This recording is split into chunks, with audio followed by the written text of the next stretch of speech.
I too want to thank you for being here, and it's good to have us all back together. And Matt, wherever you are in Oklahoma, it's good to have you join us. And we're here united still in support of Peter Shumlin for governor. When the recount was going on, something I was paying pretty close attention to, Brian put out a press release which attacked both Peter Shumlin and myself, hedging his bets. I'm not sure how the recount was going to turn out.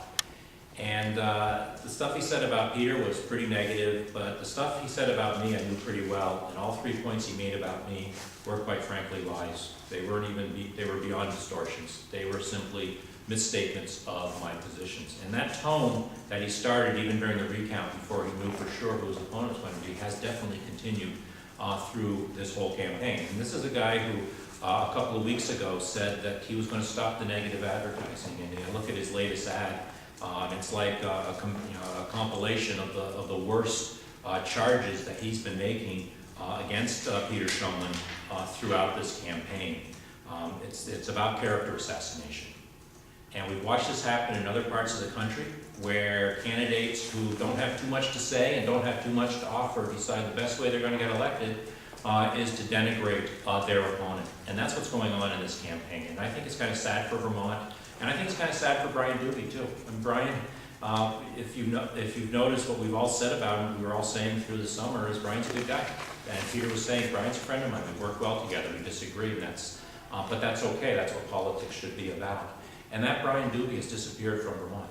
And what we've seen emerge is a Brian Dubie that most of us don't recognize. And again, I think it's sad, but he's continuing his campaign of being nasty and negative and tearing down the character of Peter Shumlin, and I think it's wrong. And he has some important questions to answer, and I think you've heard some of them from all of us here today. And I hope that at some point in the last 2 weeks, he will answer those questions. I looked at his budget, I looked at his economic development proposals, and I said it back in September when he released it, and I'm going to say it again today, the numbers simply do not add up. And I want to ask Brian to be really honest and clear with Vermonters about what he's going to be doing in his budget and in his economic development plan. He did misspeak when he said he was going to target the most vulnerable, and I don't believe he meant to say that. But if you read his proposals, that's exactly what he is doing, is targeting the most vulnerable.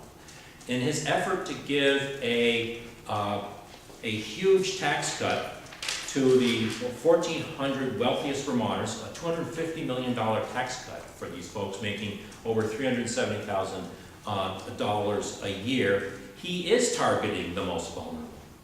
He is saying he will have to increase taxes on folks in the lowest tax bracket by $100 million to pay for those at the highest end. He is saying he will limit budget increases to 2%. I want to know how he's going to do it. And I think it's important that he answers the question of how you're going to limit budget increases to 2%. And even if you did all of that, his numbers still don't add up. His proposal leads to a deficit. But let's talk about the 2% for a moment. He said corrections is off limits. Doesn't like Peter Shumlin's idea of trying to get those costs under control. He's saying, when he was asked about Dr. Dinosaur, he wouldn't touch Dr. Dinosaur. Let's look at the healthcare budget. Healthcare costs are going up 6% a year in the state of Vermont. They have been for years. If you're going to limit our healthcare programs, Medicaid and others, to 2%, what are you going to level fund, and what are you going to cut, and what programs are you going to eliminate, Brian? Let's look at programs for the elderly. We're seeing, talk to the folks in the agencies on aging, they're seeing increases in demands for people for Meals on Wheels programs, for the assistance hotlines and the various programs that are available to our senior citizens. And we do know, and some of us, because we're getting perilously close to that retirement age, 65, that the numbers are only going to be increasing, and the numbers have been increasing.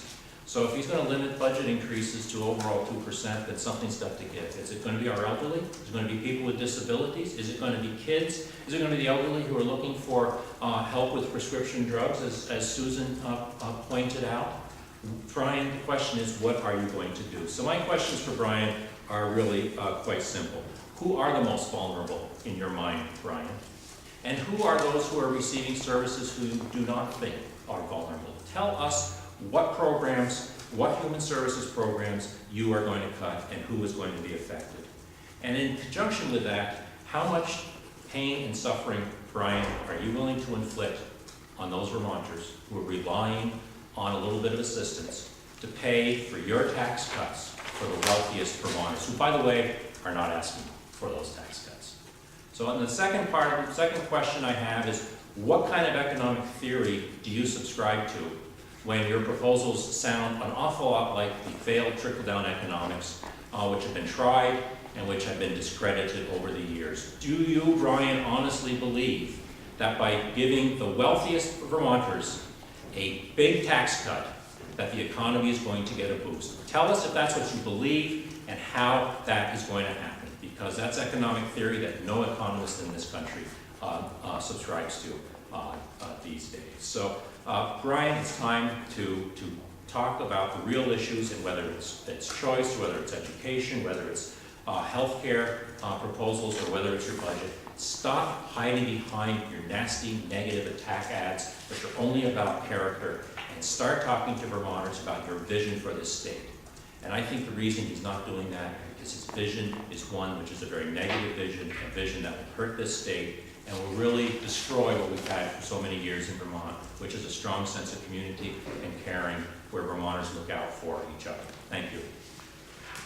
Questions? Just, Doug, a sort of a specific one, but what were the three statements he said in it?